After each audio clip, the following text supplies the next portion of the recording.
សួស្តីបងប្អូនទាំងគ្នាសម្រាប់បងប្អូនដែលភ្លេចនៅ Gmail Google account នៅក្នុងកម្មវិធីទូរស័ព្ទដៃប្រភេទ Android ជា Vivo Apple អ្នកគ្នាអាចទៅតាមដានជាមួយសម្បត្តិដើម្បីធ្វើការផ្លាស់ប្ដូរអ្នកចូលកម្មវិធី Play Store ទោះអ្នកគ្នាចូល profile របស់អ្នកគ្នាខាងស្ដាំនោះមកអ្នកគ្នាយកពាក្យថា manage Google account អ្នកគ្នាមើលតាមខ្ញុំបាទអ្នកគ្នាអូមកក្រោមតិចនឹងមានពាក្យថា Google password នៅភាសាខ្មែរពាក្យសម្ងាត់ Google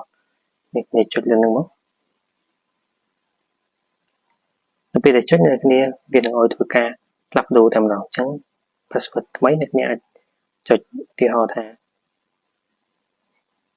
អ្នកគ្នាដាក់អីគេ12445ដាក់យ៉ាងម៉េចក៏បានដើម្បីឲ្យវា strict ហើយ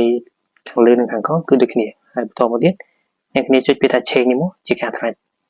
សម្រាប់វីដេអូរូបប័ណ្ណនឹងប៉ុណ្ណឹងតែដោយសារតែ Google ខ្ញុំនេះអត់ត្រូវការ change password ទេខ្ញុំគាត់តែធ្វើជាការបដូរឬក៏ការផ្លេចជូនអ្នកទាំងគ្នាសូមជួយ Subscribe នៅ YouTube និង Facebook ខ្ញុំបាទខ្ញុំអរគុណច្រើន